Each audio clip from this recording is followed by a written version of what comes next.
Very good morning to students. In this lecture, we are going to discuss about IoT and M2M. M2M is machine to machine network. Outline of this lecture is M2M, difference and similarities between M2M and IoT, SDN and NFV for IoT. SDN and NFV are the models we are using in IoT. So coming to the M2M, already we know M2M is machine to machine. Machine to machine refers to networking of machines for the purpose of remote monitoring and control and data exchange. Here in the diagram we are observing that different networks.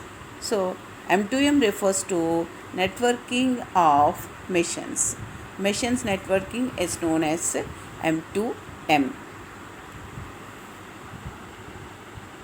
Important points about M2M.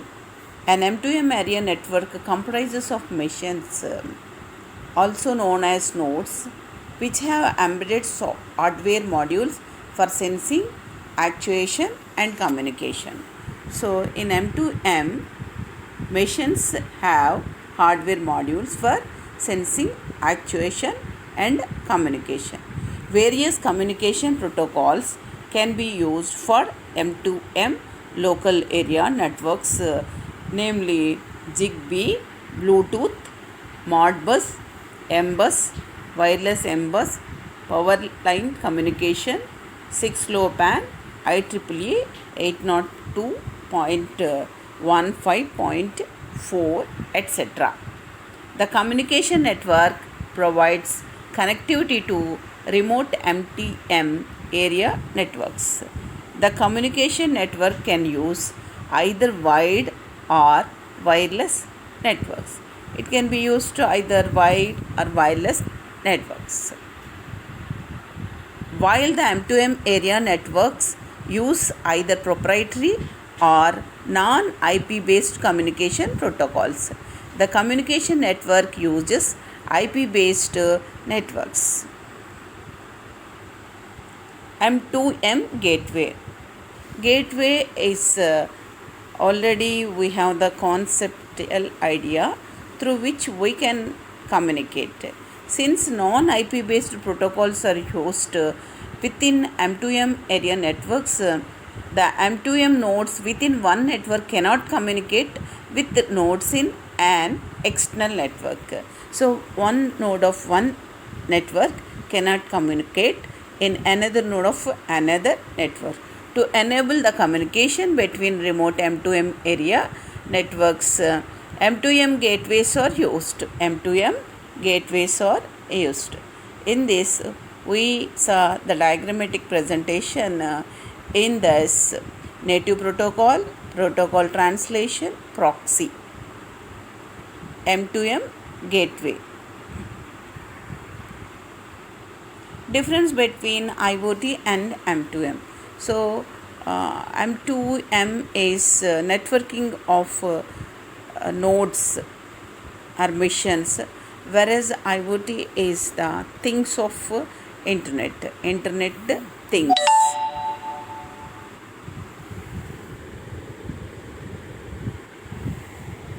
Communication protocols, M2M and IoT can differ in how the communication between the machines or devices happens. M2M uses either proprietary or non-IP based communication protocols for communication within the M2M area networks. So M2M uses non-IP based communication protocols. Machines in M2M versus things in IoT. The things in IoT refers to physical objects that have unique identifiers and can communicate with their external environment or their internal physical states. M2M systems, in contrast to IoT, typically have homogeneous machines types within an M2M area network. Hardware versus software emphasis. While the emphasis of M2M is more on hardware with embedded modules, the emphasis of IoT is more on software. So IoT focus on software, whereas M2M focus on hardware with modules. Data collection and analysis. M2M data is collected in point solutions and often in on-premises storage infrastructure. In contrast to M2M, the data in IoT is collected in the cloud. Can be public or private or hybrid cloud. Applications. M2M data is collected in point solutions and can be accessed by on-premises applications such as diagnosis applications, service management applications, and on-premises enterprise applications. IoT data is collected in the cloud and can be accessed by cloud applications such as analytics applications, enterprise applications, remote diagnosis, and management applications, etc. Communication in IoT versus M2M. So already we in the introduction class the general idea of the IoT, it has three layers: application, transport, network, and link layer presented. Again the different layers of the model. So IoT and M2M, primary, point to point. So that is in between the network and link layers, and IoT is the difference of the application layer. So SDN. So software defined network, SDN, is a networking architecture that separates the control panel from the data plane and centralizes the network control. So the data plane is separated from the control plane. Software based SDN controllers maintain a unified view of the network and make configuration management and provisioning simpler. The underlying infrastructure in SDN uses simple packet forwarding hardware as opposed to specialized hardware in conventional networks.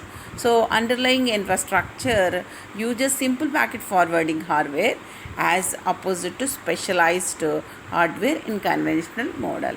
We observe in the diagram infrastructure layer consisting of simple packet forwarding hardware.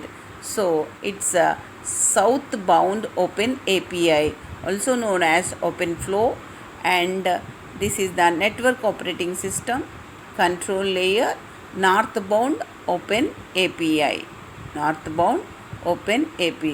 So application layer has network applications. Key elements of SDN.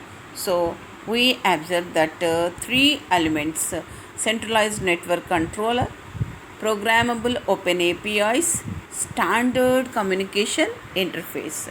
So in the centralized network controller, with decoupled control and data planes and centralized network controller, the network administrators can rapidly configure the network. Programmable open APIs. SDN architecture supports programmable open API for interface between the SDN application and control layers, northbound interface, and standard communication interface, OpenFlow. SDN architecture used a standard communication interface between the control and infrastructure layers. So that is the southbound interface. OpenFlow, which is defined by the Open Network Foundation, is the broadly accepted SDN protocol for the southbound interface. So the next one is the NFV, Network function virtualization is a technology that leverages virtualization to consolidate the heterogeneous network devices onto industry standard high volume servers, switches, and storage. So, network function virtualization NFV is a technology that leverages virtualization to consolidate the heterogeneous network devices onto industry standard high volume servers, switches, and storage. NFV is complementary to SDN as NFV can provide the infrastructure on which SDN can run. So, this is the observation. Virtual compute, virtual network, virtual storage, NFV infrastructure we observe. In the virtualization layer, compute, network, storage. So, virtual network functions, NFV management and orchestration. The key elements of NFV: virtualization network function VNF, NFV architecture infrastructure, NFV management and orchestration. VNF is a software implementation of network function which is capable of running over the NFV infrastructure. NFVI includes compute, network, and storage resources that are virtualized. NFV management orchestration focuses on all virtualization specific management tasks and covers the orchestration and lifecycle management of physical and software resources that support the infrastructure virtualization and the lifecycle management of VNFs. Okay, last one. NFV use case. NFV can be used to virtualize the home gateway. The NFV infrastructure in the cloud hosts a virtualized home gateway. The virtualization gateway provides private IP address to the devices in the home. The virtualized gateway also connects to network services such as VoIP and IPTV. So, this is the diagrammatic presentation. Public network, virtualized home gateway and internet, and NFV infrastructure. These are the whatever things of the home controlled by the IoT. Thank you for this class, and patience listening. We'll meet in the next class. Thank you.